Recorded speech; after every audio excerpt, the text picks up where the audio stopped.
She turned over in her sleep, reached for me like she always did, and then whispered another man's name. That was the moment I stopped being her husband and started becoming a stranger in my own life. After 15 years together, it only took a single word to unravel the quiet comfort of our life. A name, softly spoken, barely a breath, but it wasn't mine. I remember the moment with nauseating clarity. It was 2:13 a.m.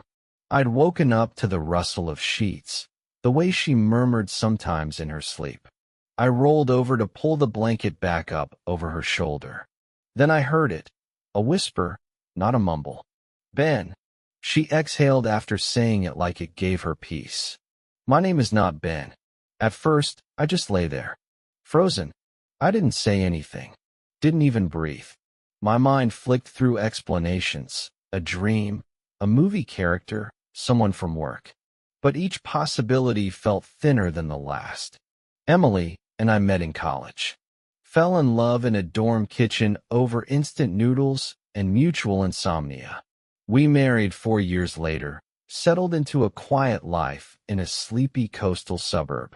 I was a history teacher. She ran a boutique stationery shop she'd dreamed of opening since she was a teenager.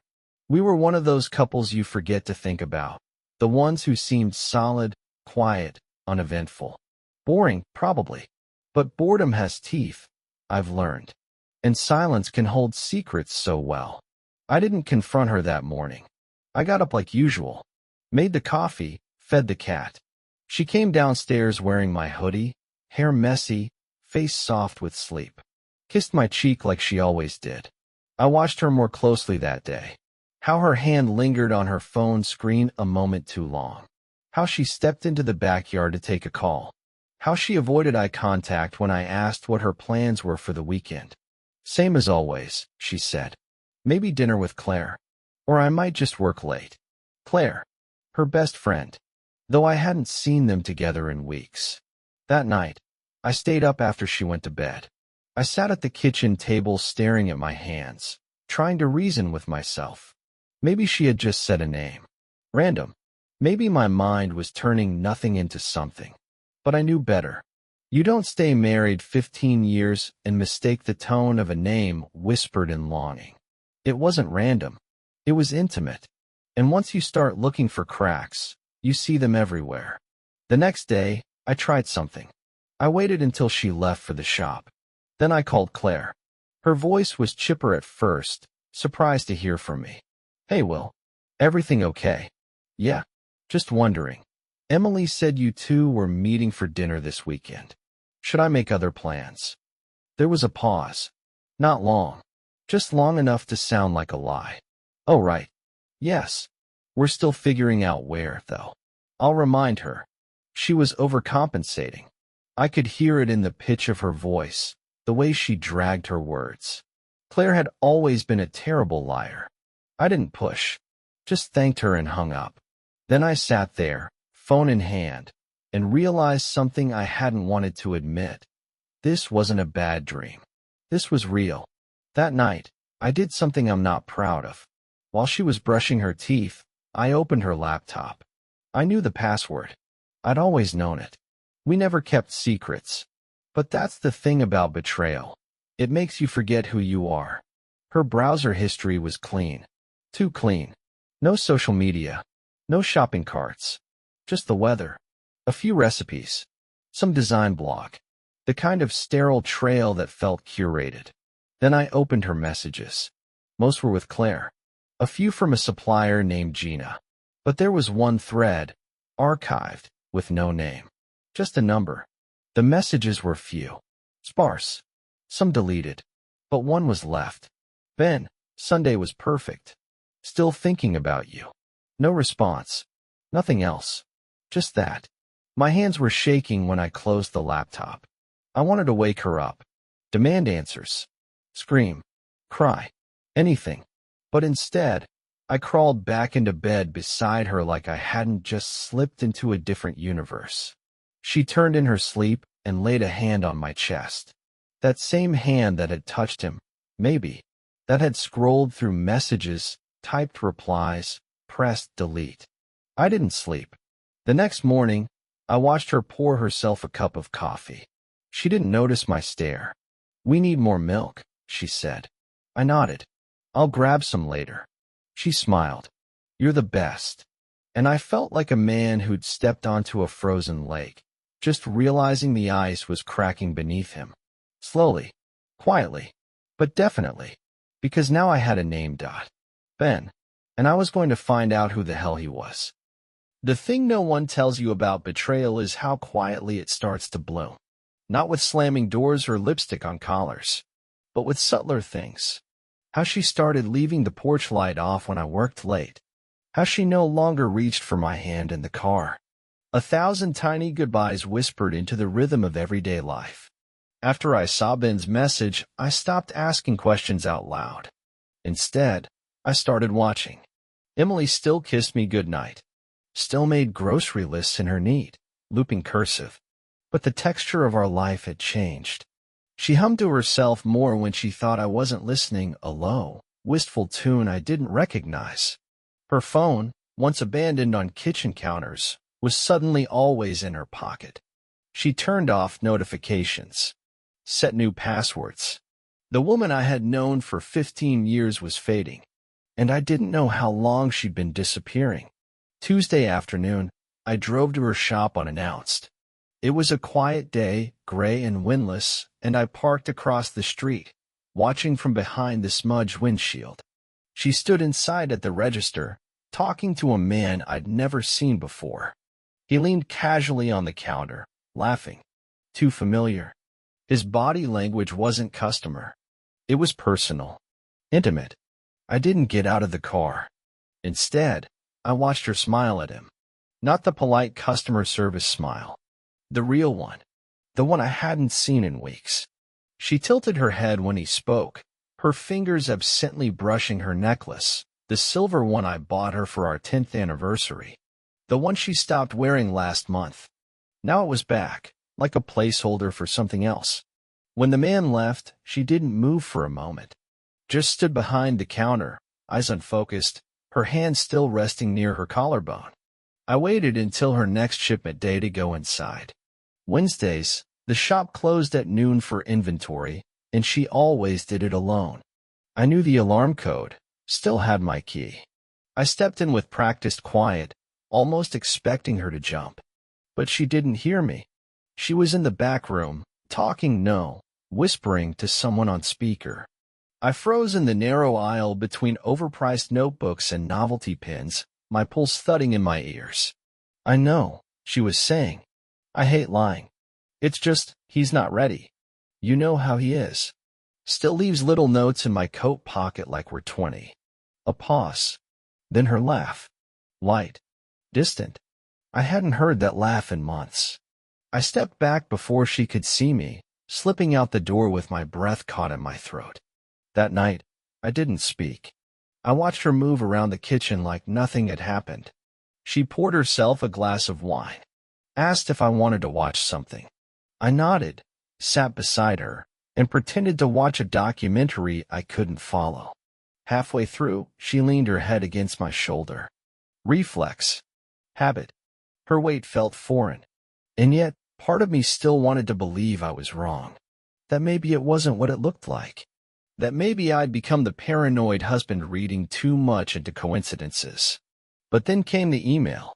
Thursday morning, after she left, I sat at our kitchen table with her old iPad. She hadn't used it in months. Or so I thought. It was synced to her email. I wasn't looking for anything. At least, that's what I told myself. But there it was. In her trash folder. Subject, "It's booked." From Ben Archer. My blood went cold. I clicked the thread. February 7th, 10:42 a.m. Ben. It's booked. 3 nights, same cabin. End of the month. Just like last time. Emily, you sure you won't find out? I think he's starting to notice. Ben, then give him something to look at. A misdirection. You're good at that. Emily, cruel. Ben, effective. There were no attachments. No photos. No location. Just that, cold, efficient coordination. I stared at the screen for a long time. Same cabin, just like last time. It hadn't just happened once. I closed the iPad and placed it carefully back in the drawer. Sat there for a full hour without moving. The house creaked and sighed around me. Even the silence felt like it knew. That night, I asked her casually, "Do you want to go up to the lake this month?" She looked up from her phone. The lake? Yeah, end of the month. Like we used to. She blinked. Too long. I can't. I've got a design seminar that weekend. In Portland. I nodded. Right. You told me that. She hadn't. But she didn't notice. I slept on the couch that night. Told her I had a stomach bug. She brought me tea. Rubbed my shoulder. When I closed my eyes, I saw the words again. Give him something to look at. I needed to know more. I couldn't confront her yet. I didn't want rage. I wanted certainty. So I did what I never thought I would. I called someone I hadn't spoken to in years, her younger brother, Mark. A bit of a black sheep. Always closer to me than to her. We'd lost touch after a falling out. Something about Emily borrowing money from their parents and not telling him. Still, he answered on the second ring. Will. Yeah. Hey. I need to ask you something. Off the record. A pause. Then, go on. Do you know anyone named Ben Archer? The silence on the other end was sharp. Tense. He exhaled. Why? Because Emily whispered his name in her sleep. Because I found messages. Because she's lying to me, Mark. Another pause. Then, I wasn't going to say anything, he said slowly. But I always thought there was something weird about him. He used to work with her. Way back. At that print studio in college. She said they were just friends. He hesitated. Then why does he show up in a photo from your wedding? My skin prickled. What photo? I'll send it. 2 minutes later, my phone buzzed. It was a candid from our wedding day, me and Emily at the head table. Blurry in the background, just past the crowd, was a man in a navy suit, not smiling. Watching her. Mark sent another message. She told me he was nobody. But she flinched when I said his name once. That was years ago. My hands trembled as I set the phone down. He wasn't new. He wasn't recent. He had always been there, lurking in the background of our life. A ghost with a name. Ben. The photo haunted me more than I expected. It wasn't even the way Ben looked at her, though that, too, scraped something raw in me. It was how familiar it all suddenly felt. Like my whole marriage had been staged in front of an audience I never knew was there. I stared at the image on my phone for hours. Zoomed in. Zoomed out. His face was clean-shaven, sharp jawline, dark hair, blue tie. Standing just behind my cousin's shoulder. Not smiling. Not drinking. Just watching. I showed it to Emily that night. Or rather, I left it open on the counter beside her glass of wine while I accidentally left the room. Watched her from the hallway. She barely glanced at it.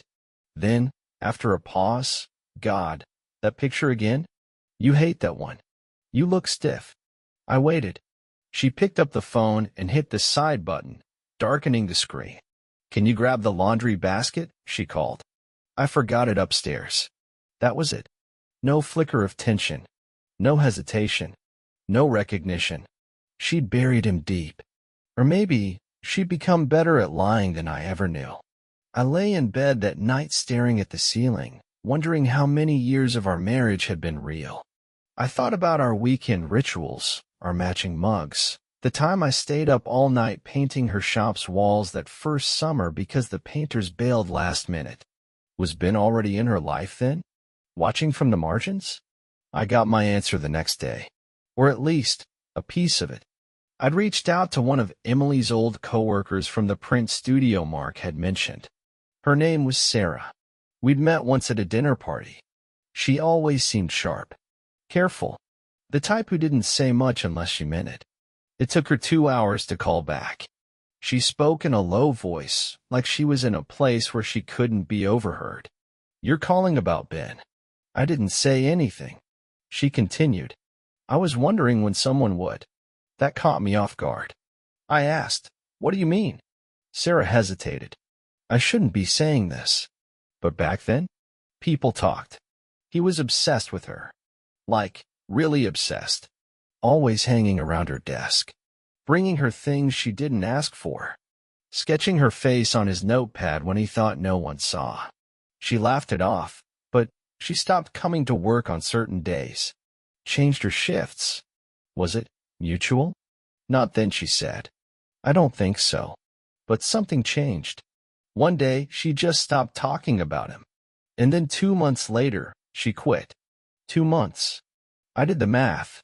2 months before she and I got engaged. I asked Sarah if she remembered anything else. She paused. I heard the sound of a chair squeak, like she was pacing.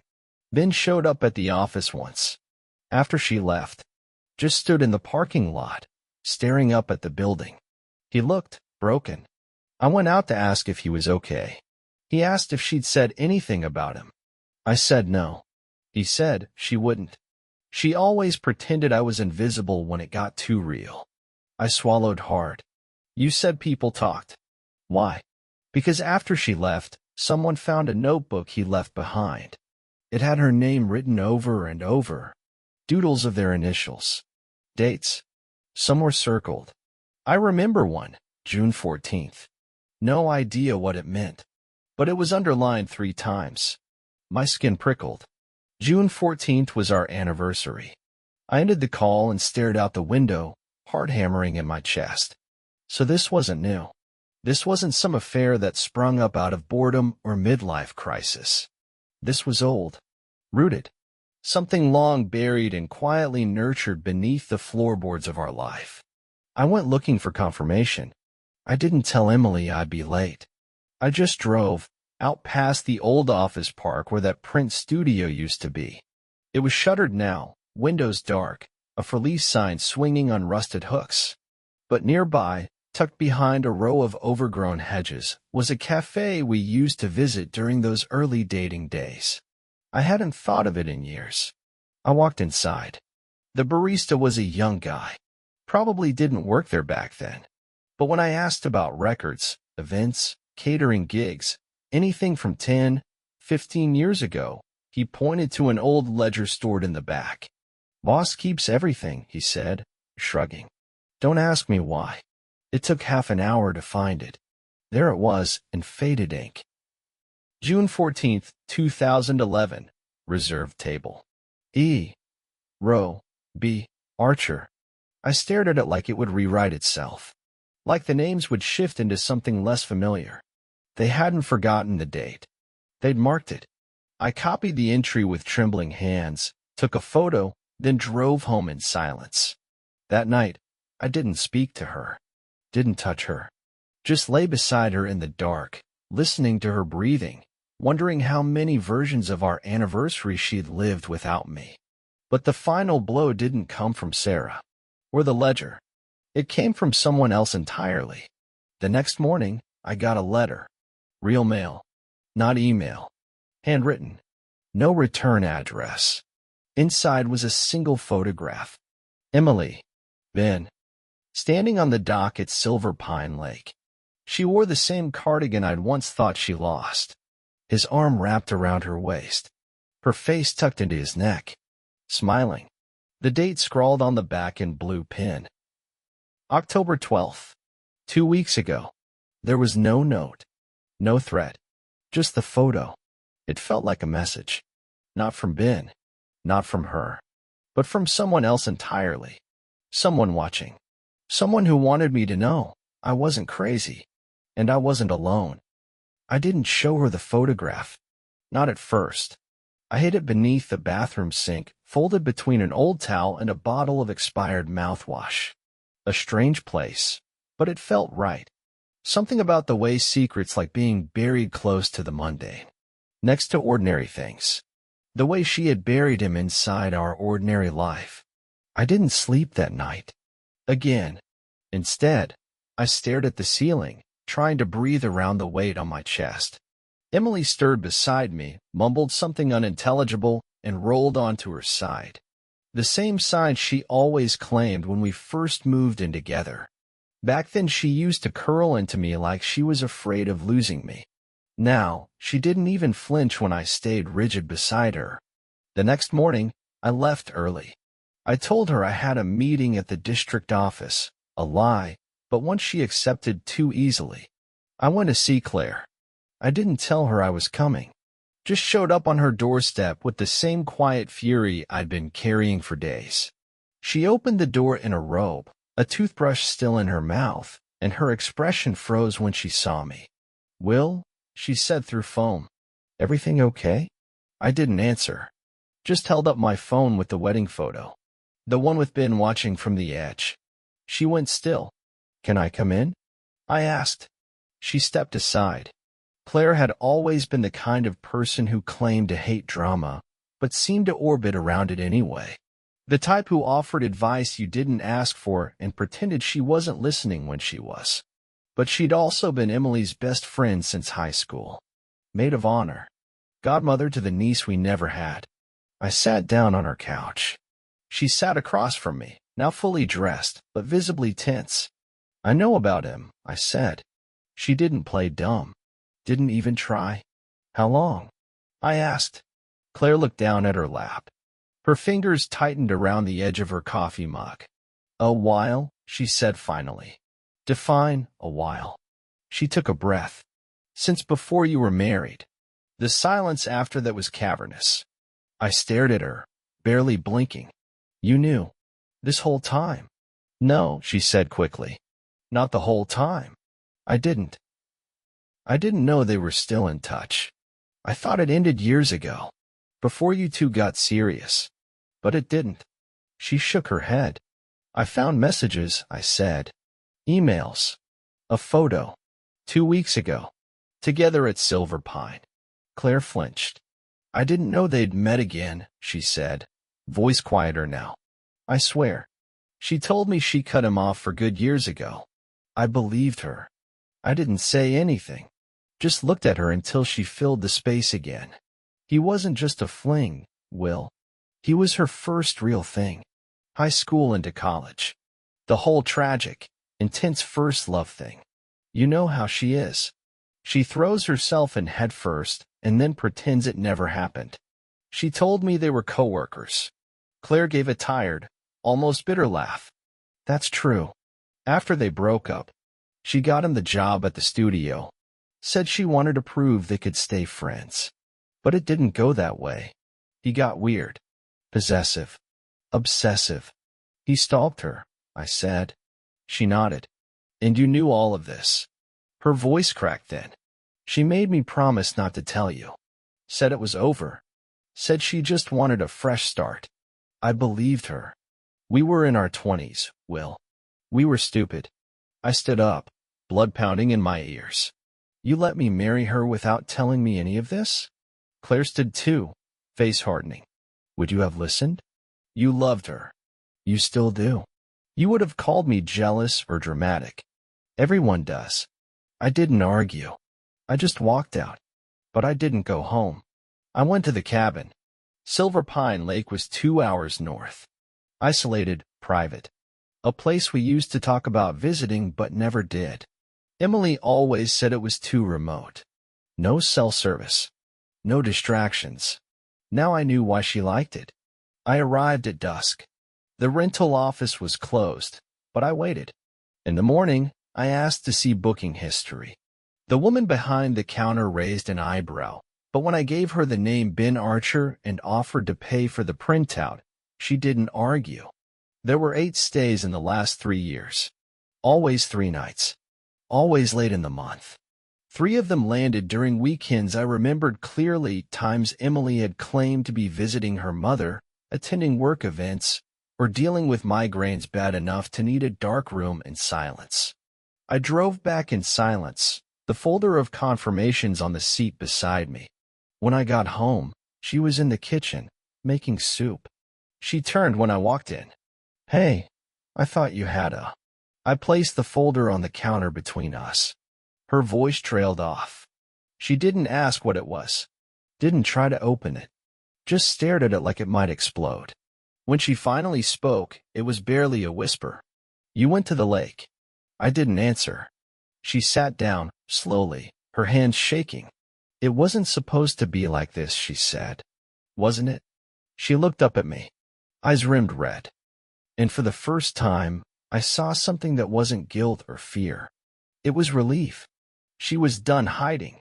Why I asked. She didn't answer right away. When she did, her voice was flat. Because he never left, even when I asked him to. That's not love, I said. That's obsession. I know, she said. Then, I think that's why I kept going back. I didn't understand. Not then. But what she said next chilled me to my core. Ben's not the one who found me again, she said, voice low. I found him. I stared at her. She held my gaze. I went looking. Will. Last year. I found his address. I showed up. Told him I made a mistake. That I'd been living someone else's life. My voice came out hoarse. You mean our life? She didn't deny it. That's when I realized something else. Something that made my stomach turn. She'd been laying the groundwork to leave. The therapy. The solo vacations. The job changes. The new bank account she opened last fall. All of it. She wasn't having an affair. She was transitioning. One version of her life into another. And I was the thing she had to step over to get there. The silence after she confessed was unbearable. It wasn't the silence of someone caught. It was the silence of someone who'd been waiting to be caught. Like she wanted it. Emily sat there at the kitchen table, hands folded, eyes blank. The soup on the stove had started to burn, the smell souring the air. But neither of us moved. You went looking for him, I said. She didn't flinch. You walked out of our life, one step at a time, and thought I'd never notice. Still nothing. So I reached under the sink, pulled out the towel, and laid the photograph on the table between us. She stared at it. Her face didn't change. Not even a flicker of shame. You didn't even bother to hide it, I said. You just left a trail of breadcrumbs and assumed I was too dull to follow. Emily finally spoke, her voice low and distant. I didn't leave breadcrumbs. You were never supposed to follow. That line hit like a slap. I leaned on the edge of the table, hands braced, trembling. Then why didn't you just end it? She looked up at me, and I saw something I hadn't expected, not cruelty, not coldness, but exhaustion. Because I didn't want to be the villain. She said it like it was an apology. Like the word villain was some childish costume she'd been trying not to wear. I kept thinking if I waited long enough, she continued, you'd leave me first. That way I wouldn't have to be the one who destroyed it. You were destroying it the whole time. She blinked hard, once, but didn't argue. She didn't cry either. I was the one shaking, while she sat motionless, like a patient watching someone else fall apart. It felt like betrayal wasn't even the worst of it anymore. It was the years of pretense. The fact that I had loved someone who had been emotionally absent for longer than I realized. She hadn't left me for Ben. She had abandoned me before him. He was just where she landed when the jump was too far alone. I was never enough, I said quietly. That's not true, she said, too quickly. Reflex. I laughed. A short, sharp sound that didn't feel like mine. Don't lie to me now. You owe me the truth. She exhaled, folded her hands tighter. It wasn't about enough, Will. It was about real. He knew me before I became this curated version of myself. Before I was someone's wife, someone's business partner. With you, I had to be safe. My voice cracked. And that's a burden? She didn't answer. I wanted to scream, to flip the table. But instead I turned away, hands on my head, pacing like an animal in a cage. I'd spent 15 years trying to be steady, quiet, present. The man who didn't leave, who didn't shout, who took care of things without complaint. I hadn't asked for much, just honesty, just respect, just a life where I didn't have to question if the person lying next to me every night was dreaming of someone else. I turned back to her. Did you love me at all? She hesitated. And in that hesitation, something died. I did, she said. In my way. In your way. It just stopped being enough. That's when I lost it. I slammed my hand down on the table, hard enough to rattle the bowl beside her elbow. She didn't jump. Do you have any idea what that feels like? I said, my voice louder now, cracking. To love someone who's halfway out the door for years? To build a life with a ghost? I didn't ask you to build it. Another slap, invisible but deep. She stood then, quietly, like we were done. Like this was the part where we negotiated the next steps. The practical unraveling. Boxes and storage units. Key copies and mail forwarding. I'm going to stay at Claire's, she said. That made me laugh again. A humorless, bitter sound. She knew, you know. Emily froze. She knew everything. And she said nothing. Emily looked at me for the first time with something close to panic. You talked to her? I did. And you know what she said? She thought you stopped. She thought it ended before we got married. She looked away. You didn't even let her believe it ended. You let your own best friend live inside a lie so you could pretend your hands were clean. Emily turned away, walking to the counter. Her shoulders shook once, and I thought maybe, finally, she was crying. But when she turned back, her face was dry.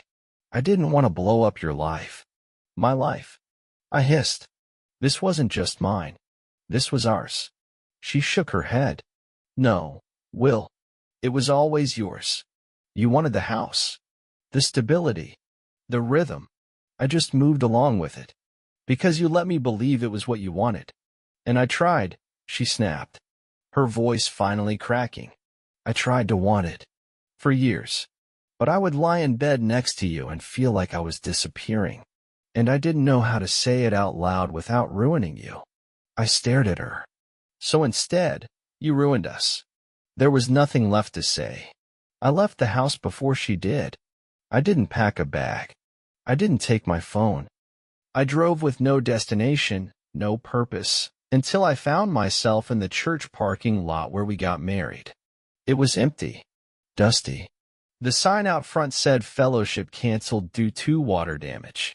A fitting metaphor. I sat on the hood of my car and stared at the building until the sun dipped low behind the trees. Then I thought about June 14th. The candlelit table at the old Italian place where we used to go. The night she'd taken my hand across the table and said, "This is it for me." Liar. A voice interrupted my spiral. "You all right, sir?" I looked over. A janitor. Late 50s. Concerned eyes. I opened my mouth, but nothing came out. Then finally, "No." He nodded slowly. Not pressing. Just sat on the curb beside me without asking. "You lose someone?" he asked after a long pause. I shook my head. "I think she lost me," I said. "A long time ago." He nodded again, like he understood more than I'd said. Then, without a word, he stood and walked back inside. I didn't move for a long time after that. Because in that moment, I realized the worst part of betrayal isn't the act itself. It's how long it lives in the quiet. How long you carry it before it breaks. And I had been carrying it for years. The morning after the confrontation, the house was still. I stood in the kitchen with the window cracked open, the early autumn air drifting in, that cold, metallic scent of the season turning. Emily had left. True to her word, she was staying at Claire's. She didn't say goodbye, just packed a bag after I left and disappeared from the space we'd once called ours. But her presence clung to the walls. Her toothbrush, the cardigan over the back of a chair, the half-finished journal she always left on the coffee table. I thought I'd feel anger again, that sharp, hot thing that had carried me through the last week. Instead, there was nothing, just quiet. I sat at the table with a pen and legal pad, and for the first time in weeks, I made a list. Not the kind we used to leave each other on the fridge. This one was titled, "What I Need to Undo." Her name was at the top. Below it, bank accounts, utilities, property deed, insurance, health plans, passwords, emergency contacts. Each item was something we had once shared, intertwined. Now each one had to be unwound, gently and cleanly, like removing stitches. It took the whole day. I called every number, filed every request. I was methodical, efficient. I'd spent 15 years being the one who handled logistics, cleaned up messes, remembered details. The same part of me that once made our life seamless was now making its erasure seamless too. And maybe that was the real cruelty. How easy it was to dismantle a life built with love. That night, I went into her side of the closet. Not to destroy anything, just to see it. Her sweaters still smelled like the lavender sachets she used to tuck between the hangers. A faint scent I hadn't noticed in months. I stood there for a long time, then closed the door without touching a thing. The next day, I dropped off a sealed envelope at Claire's. It had Emily's name on the front, and inside was a single note. Emily, you made your choice. I'm just making mine. Will? No signature beyond that. No anger. No questions. I didn't want her answers anymore. 2 weeks passed. The legal side unfolded with quiet brutality. She didn't contest the split. We had no kids, no shared business, and the house was under my name. The divorce papers were waiting by the time I got back from the notary's office. She signed without a word. We never saw each other again after that. But Claire did text me once, late one night. A single message. She's not okay. Just thought you should know. I stared at it for a while. Then I deleted it. Because I wasn't okay either. And she hadn't asked. Eventually, I sold the house. Too many shadows in the corners. I moved inland, a small rental with creaky floors and no shared history. Somewhere I didn't have to see the chair she used to read in. The counter where we made pancakes. The hallway where she first told me she was scared to be a mother someday. The worst part of betrayal isn't just that they chose someone else. It's realizing they practiced leaving you for years, in small, quiet ways, and you mistook it for distance, for stress, for routine. You kept holding on while they loosened their grip finger by finger. Sometimes I wonder if she ever looks back, if she misses anything besides the version of herself she pretended to be when we were together. Maybe not. Some people are good at forgetting. But me, I remember everything. I remember the morning she painted her toenails blue and danced across the kitchen barefoot. I remember the first time she cried in front of me. The way she said my name when she was half asleep. The way she said Ben's name when she thought I couldn't hear her. That whisper became the wound I stitched myself around. Some nights, I still hear it.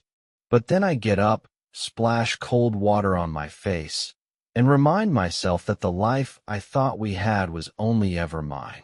The version she inhabited lived elsewhere. In secret. In shadow. The version with him. I never found out what became of Ben. I didn't look. He wasn't the story. He was the echo. The one she chose when I wasn't watching, or maybe when I was watching too closely. People always say closure is important, but I don't believe in it anymore.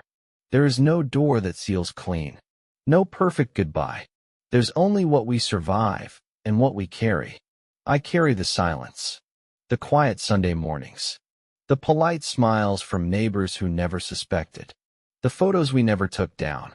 The anniversary cards still tucked in drawers. But I also carry clarity. I know what love isn't now. It isn't convenience. It isn't habit. And it sure as hell isn't settling for someone who sees you as a stepping stone to someone else. 1 year later, on the anniversary of the night she whispered that name, I stood on a hill overlooking the coast, a place we never went. Somewhere I chose. My choice, finally. I stood there in the wind, watching the tide come in. And for the first time since it all ended, I didn't think about her. I just breathed. Thanks for watching. If this story pulled you in, make sure to subscribe and hit the bell so you never miss the next confession. Until next time, take care and watch who you trust.